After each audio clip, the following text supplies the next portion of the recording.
All right, everyone. Welcome to the Victory Post podcast. And today we have a very special guest. His name is JR. He's a natural bodybuilder I've known him to be in the NANBF Federation. But before JR introduces himself, I want to tell you a little bit about myself. My name is Kweku Sefa, originally from West Africa, Ghana. So I'm also a natural bodybuilder with the NANBF Federation and also an IPE Pro for NANBF. I'm also an electrical engineer and working my way to always improve myself as time goes on.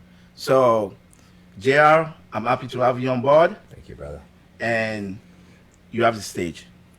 Hey guys, like you said, I'm JR the trainer on Instagram. You guys may know me as JR. Some of you may not even know me at all. But anyway, so yes, I am a gym owner, personal trainer, prep coach, posing coach, as well as a NANBF IPE judge. So man, I do a lot. You do everything. Man, that's amazing though. Yeah, For sure. Yep. So, JR, you are a business owner. You also getting married this week. This coming Saturday. Congratulations on that. Thank you, man. Yeah, and also you are a pro bodybuilder. You've been doing a lot of shows this year. How many shows did you do this year? Initially we anticipated doing 7. 7? Okay. But I ended up doing 3 due to the wedding preparation. I didn't want to get too involved with too many things. And overload myself. Yeah, I get it. For sure. All right. So, JR, describe yourself in just 3 words. I would say courageous. All right. Relentless and determined. Okay. Yeah. Why did you pick those 3? Because obviously you need courage to even go through and do the things that we do, because it's not meant for everybody, right? Oh yeah. And it's always going to be obstacles that are going to come your way. You never know what's going to come forth. You never know what these judges are going to think, what they think about your physique. So the biggest thing is you can take those criticisms and then it goes into the determination of fixing those things. Yeah. Okay. But overall, you got to be dedicated to make sure that you accomplish the goal at hand. Oh, nice. So yeah, man. All right, good.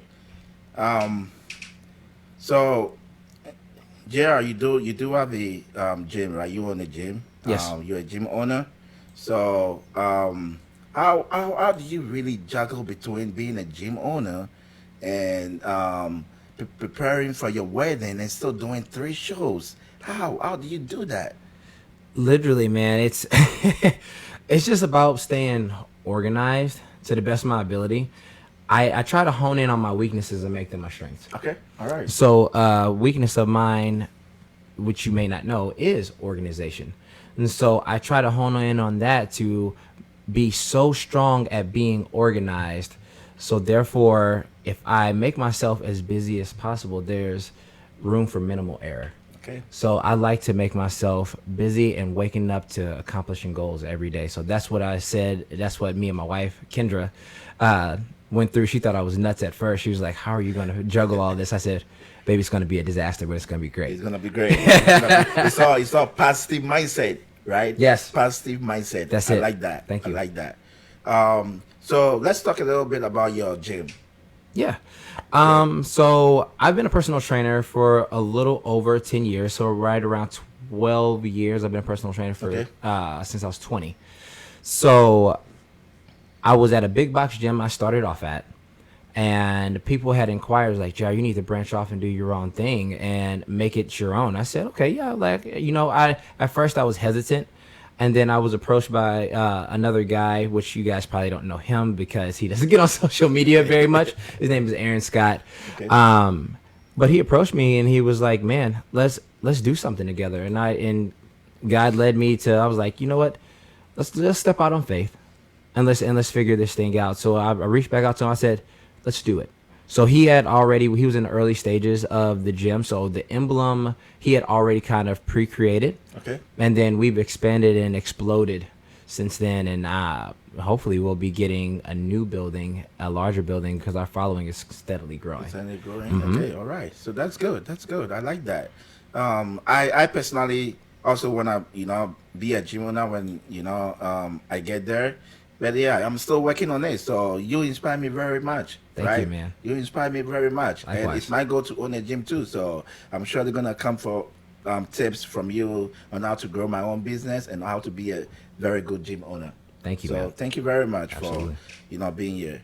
So now I know you really, really love dogs. And what really, shook me when I saw that you named your dog over Dragon Ball anime, I was like laughing my ass out. I'm like, oh man, I love this shit. Yes. And I love it because I love Dragon Ball. It's my favorite anime. So when I saw that you named your dogs like Goku and Broly, I was like, oh man, this guy is a real shit. Yeah, right man. over here. Okay. So talk a little bit about your dog Broly on the screen. Broly, that's my man, dude. He's the youngest. He is 2 years old now, and he definitely fits. If you guys know about the Broly character, he definitely fits that. I mean, he's tremendously strong, but he's tremendously humble and passive, and doesn't really know his strength. Yeah. On the contrary, Goku is totally in tune. He realizes that he's the man. He knows he's big. He knows he's powerful, and he's also very playful. So they definitely fit their names for sure, nice, man. Nice, for sure. Nice. Love it. So let's move on to the next picture. Oh yeah. All right. So this is the Midwest Natural, right? Yeah, that was the Midwest Naturals. Okay. Can you tell the general population how you prepared for this show? Because you're a natural, right? Yes. And although it's a natural show, it's still NPC. Yes. Right. And their drug testing is different from the natural federations. Yes. So can you give us a little bit of information on that? So I decided to do the NPC Midwest Naturals. It's kind of like last minute because I was getting ready for one of my pro shows on the IPE side. Yep.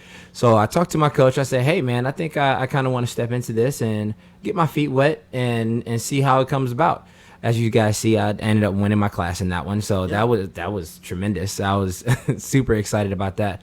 But it was definitely a different process. NPC versus the natural federations, they have a day and night portion rather than a running format like most natural federations. Mm-hmm. So it was definitely out of my realm because I'm used to getting on stage, doing my thing, doing my presentation, and going home. Wasn't that. so I literally we had prejudging. Then you had about a 4-hour wait, so you have to hold on to that look. That was different for me too. Yep. Mm-hmm. So you have to hold on to your look for an extended amount of time, and then you need to come back and be able to come back for finals. Yep. So it was different, but it was good in its own way. I was glad I came out with the victory, so it was cool. All right. Yeah. All right. Nice. So I've never done NPC before because, as people will tell me, I'm always a chicken, and I have no idea why they tell me that, but you have no reason to be, man. I have no reason great. to be, because I'm always working hard. But that points to my next question. What is natural bodybuilding? Because there are a lot of speculations, right? There are so many speculations. What is natural bodybuilders really natural?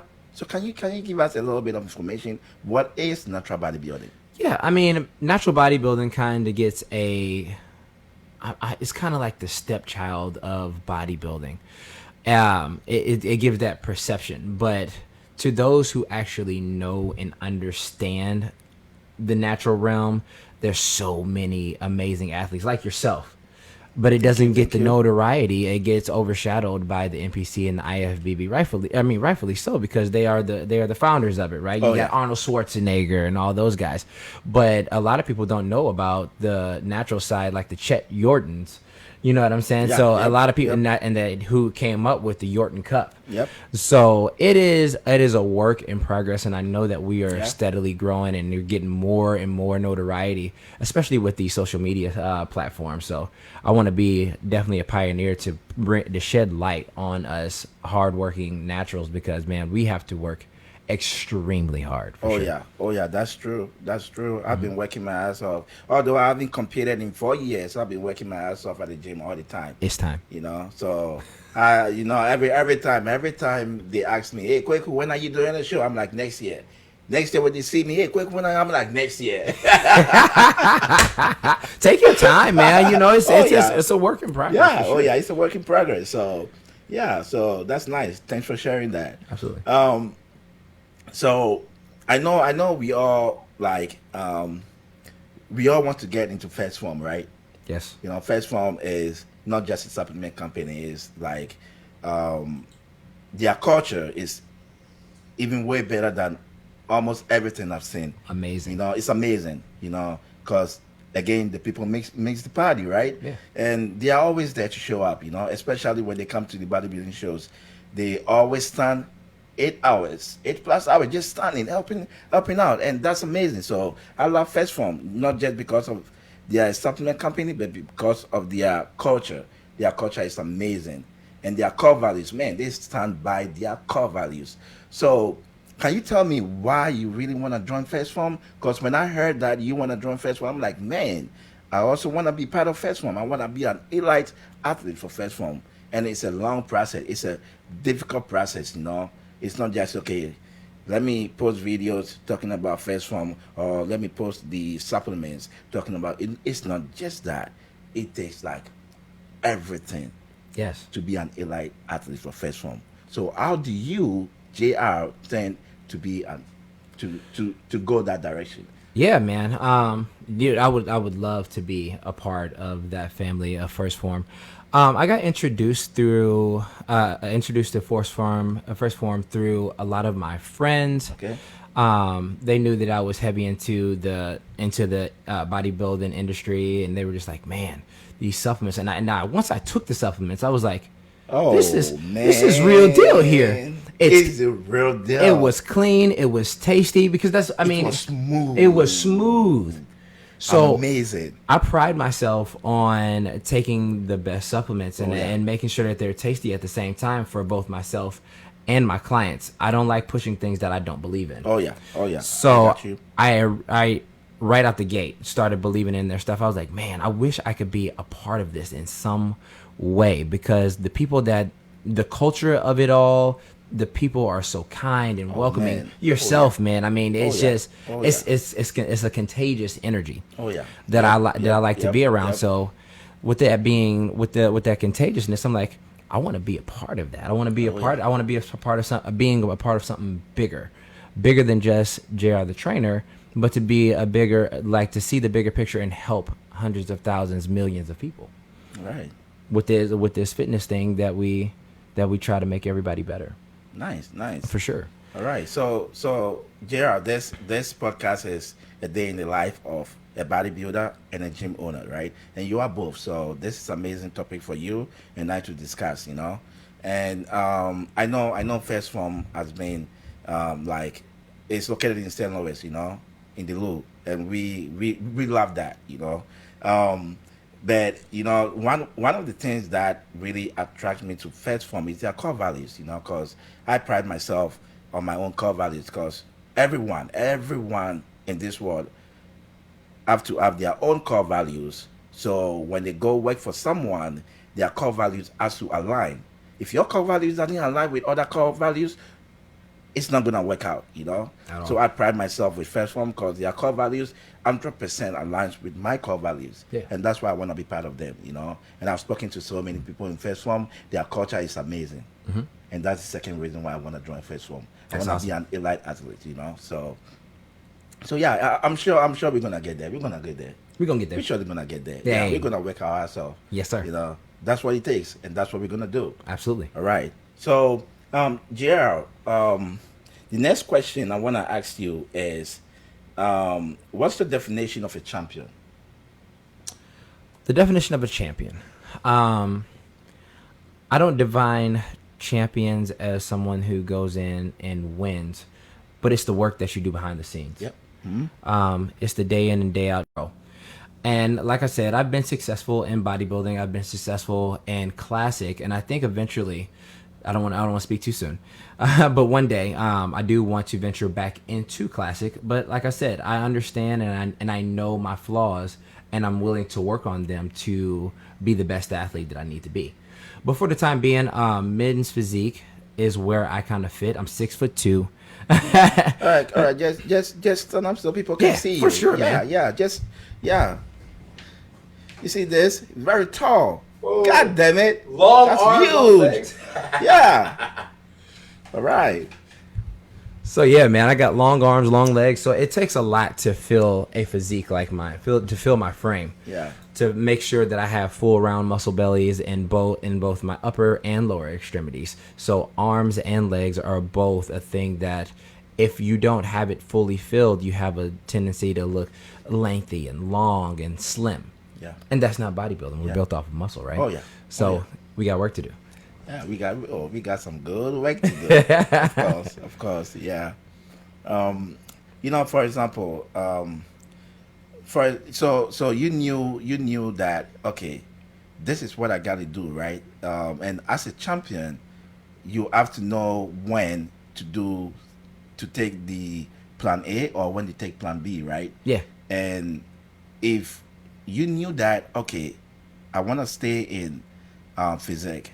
However, I know that I also want to do classic physique, right? Mm-hmm. How did you really come up with the decision to say, okay, I think I'll stick with physique instead of doing classic? How did you come up with that? So for the time being, I ultimately realized that my specific physique looks best whenever I am posed out in a front double bicep, a side chest, or just a different array of poses that we have to offer. But I also, as a judge, I am my hardest critic. And so I realize, I'm like, okay, JR, you're missing this. You want to make sure that your chest is full before entering into classic. You want to make sure that you have sweeping hamstrings from the side whenever you do your side chest, your side tricep. Whenever you hit that side tricep, you got to make sure you're full, because I know that it's an artist form. So I want to make sure that in that artist form, I'm displaying something beautiful. So at the time, I was like, okay, I'm able to stay relevant in the sport and display something beautiful for what I have at the time being, while I'm still progressing in men's physique. So it's definitely not my end all of men's physique. I definitely want to go back into classic, and I know me and you talk about it all the time. Oh yeah, we do. And so so just like me and you, like you say, man, it maybe next year, maybe next year. But we'll both know whenever it's time to make that jump. Oh yeah. So, and that's one quality of a champion. You have to know when to say no and when to say yes. When you say I'm not ready, and when you say I'm ready. Yes. So yeah. So thanks for bringing that up. Absolutely. So we are almost everyone is a creature of habit, right?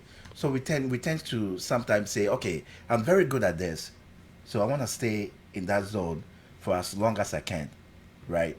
And sometimes it's not bad, because if you are very good at doing something, sometimes that's what you need to do, and grow that until you become like the best in it, right?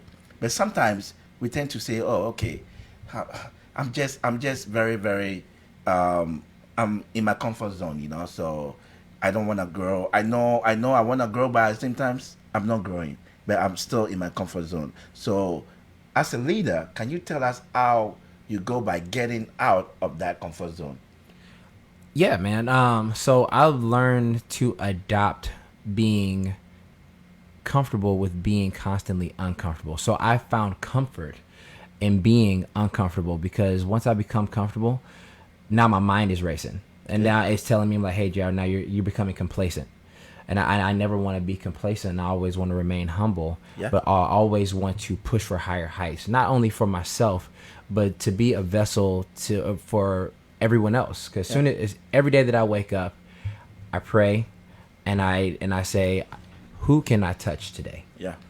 So if I'm complacent every day, there's no way that I could shed God's light into others with me cowering into my selfish self. So yeah, I selfishly every day want to just be like, people think I'm an extrovert, right? Oh yeah. I'm a taught extrovert. So I like to call it a working extrovert. So whenever I'm actually talking to you, I love this, but I would much rather be at home with my dogs and my wife and just chilling, right? So I have to always fight, and be that extrovert and that vessel to others to shed light and making sure that they're becoming their best version of themselves. Okay, So that's good. That's good. yeah. And you know that's a very good advice, and I hope those watching are really listening into this and taking notes. So for me, I know that I have no idea how to explain myself whether I'm an introvert, extrovert, or something. I have no idea, but I know that I'm not very good at when it comes to talking in like large crowds or so, Yeah. or So I know that hey, this is my weakness, right? And I can tell myself that hey, this is not my weakness. I'm good at this, but deep down I know no, this is my weakness. Yes. So starting the podcast, for example, is something that um, I came up with and said, okay, I know I'm good at fitness. I know I can get the message out there, right? And this over here is gonna help me progress in increasing my social skills And it's and gonna be social better and better. awareness. Yeah. And it's gonna get better as I continue to do it. So that's how I wanna get out of that comfort zone and say, okay, I'm good. I'm good. No, I'm not good. And this is gonna help me out. Absolutely, right? So, man. yeah. And that's Yep. huge. You Yeah. know, like realizing your weaknesses and literally going head first to those and making them your strength. Yeah. Hmm. It's nothing like it. And so that's that's my approach every day. I'm like, if I can, that passion is super hot. And so, like I said, just always get started. Have a solid plan of what you want to do, or know your why. Okay. Why Right. are you doing this? Yeah. And then lastly, once you have those things, and once you've started, and once you know your why, have a relentless pursuit. And how do you go by having a relentless pursuit? That's what I go to tackle the world with, for sure. Yeah, that's amazing. All right, JR, thank you for coming on my podcast. It's been dope Yeah, as always. absolutely, bro. So I think I'm very very excited about JR coming to this podcast, and I hope you all learned something today. So